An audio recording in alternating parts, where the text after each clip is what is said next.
आज के दिन जो यूएस है उसने यमन के जो हौती ग्रुप्स है उनको ग्लोबल टेररिस्ट की लिस्ट में शामिल कर दिया है।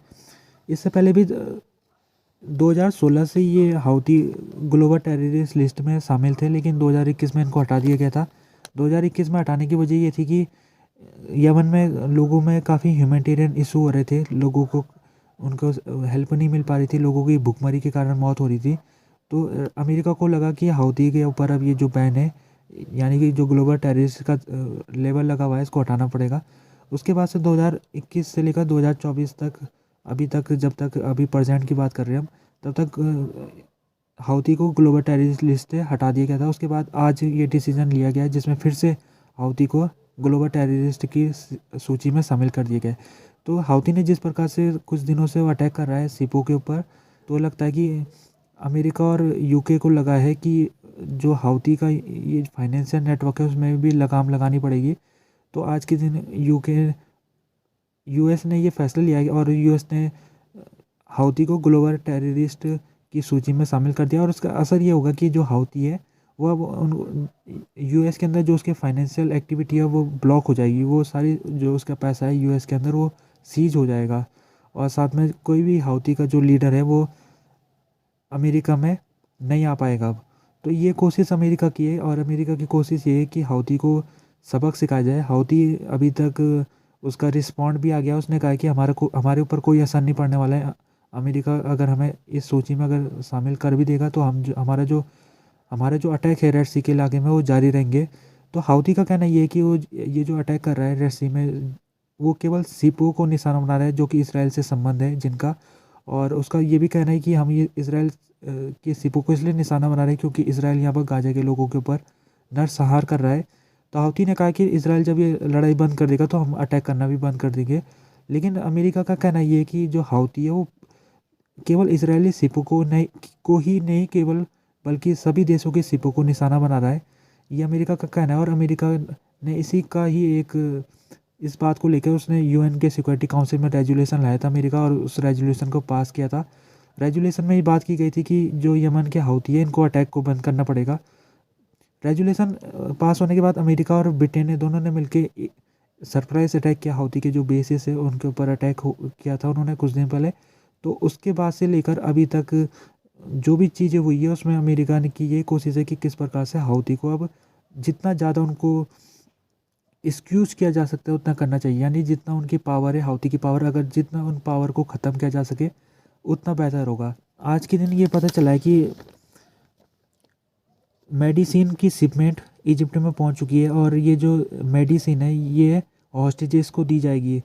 अभी हॉस्टेजेस जैसे कि लगभग 100 के लगभग हॉस्टेजेस अभी गाजा में उनको मौजूद है, हमास ने उनको बंधक बना रखा है। तो इनमें से कई लोग हैं जिनकी अभी मेडिकल सिचुएशन थोड़ी ख़राब चल रही है, यानी उनको दवाइयों की ज़रूरत है।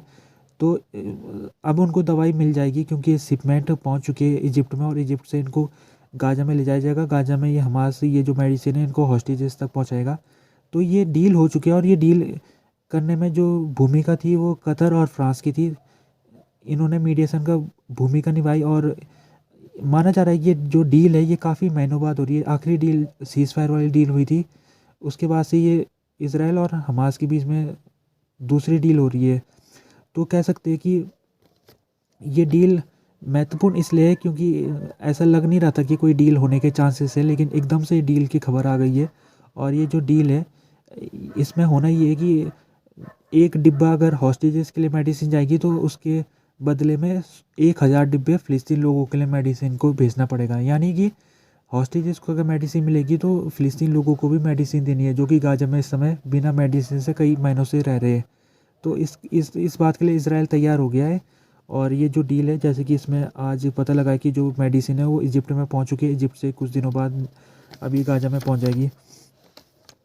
इसराइल ने कहा है कि आज उसने ऑक्यूपाइड वेस्ट बैंक में कई टेररिस्ट को ख़त्म कर दिया है। तुल-करीम रेफ्यूजी कैंप जो नेबुलस में पड़ता है, इसमें 5 लोगों की आज इसराइल ने हत्या कर दी थी। और जैसे कि ये फ़िलिस्तीन रेड क्रिसेंट सोसाइटी यहाँ पर एक नॉन एनजीओ है, एनजीओ ग्रुप है ये। तो इसने कहा है कि जहाँ पर ये अटैक किया था इसराइल ने, तो वहाँ पर ये एम्बुलेंसेस भेज रही थी ये सोसाइटी, लेकिन उसमें फिर इसराइल ने इस एम्बुलेंसेस को आने नहीं दिया।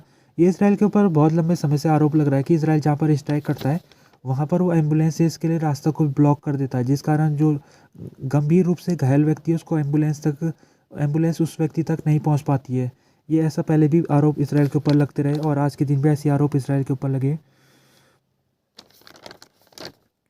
जॉर्डन की आर्मी ने आज कहा है कि उसका एक मिलिट्री फील्ड हॉस्पिटल था खान यूनिस के शहर में, और वो जो मिलिट्री फील्ड हॉस्पिटल था इस बैडली डैमेज हो चुका है। ये इसराइल ने यहाँ पर सेलिंग की है, उसके कारण ये जो फील्ड हॉस्पिटल है ये अब इसको काफ़ी नुकसान पहुँचा है। तो इस समय जो खान यूनिस का इलाका है वहाँ पर इसराइल की जो मिलिट्री कार्रवाई है वो सबसे चरम पर है। इसराइल काफ़ी इलाकों को निशाना बना रहा है, हॉस्पिटल भी उसके निशाने में आ रहे हैं। तो हॉस्पिटल की सिचुएशन ये है कि जो गाजा में सिचुएशन हॉस्पिटल की बहुत बुरी है, कई हॉस्पिटल बंद हो चुके हैं। तो जॉर्डन की आर्मी ने एक टेम्परेरी हॉस्पिटल खोला था जिसको फील्ड हॉस्पिटल कहते हैं। तो इस फील्ड हॉस्पिटल को भी आज खबर मिली है कि इसको भी इसराइल ने इसके आसपास जब उसने सेलिंग की तो उसका नुकसान इस हॉस्पिटल को भी हुआ है। और यहाँ पर ये खबर जॉर्डन की आर्मी ने आज जारी की है। अभी जो टेलीकम्युनिकेशन ब्लॉकेट चल रहा है गाजा में, वो लगभग उसको लगातार 6 दिनों से ब्लॉकेट चल रहा है गाजा में टेलीकम्युनिकेशन का। लोग एक दूसरे से कांटेक्ट नहीं कर पा रहे और ये सबसे लंबा आउटरीच हो गया है। ये लगातार 6 दिन तक ये जो कम्युनिकेशन ब्लैकआउट रहा है, ये अभी तक जब से लड़ाई शुरू है सबसे लंबा ये आउटरीच बताया जा रहा है। और कुल मिला के अभी तक 9 बार आउटरीच हो चुके हैं, यानी 9 बार गाजा में जो कम्युनिकेशन है वो टूट चुका है जब से लड़ाई शुरू हुई है।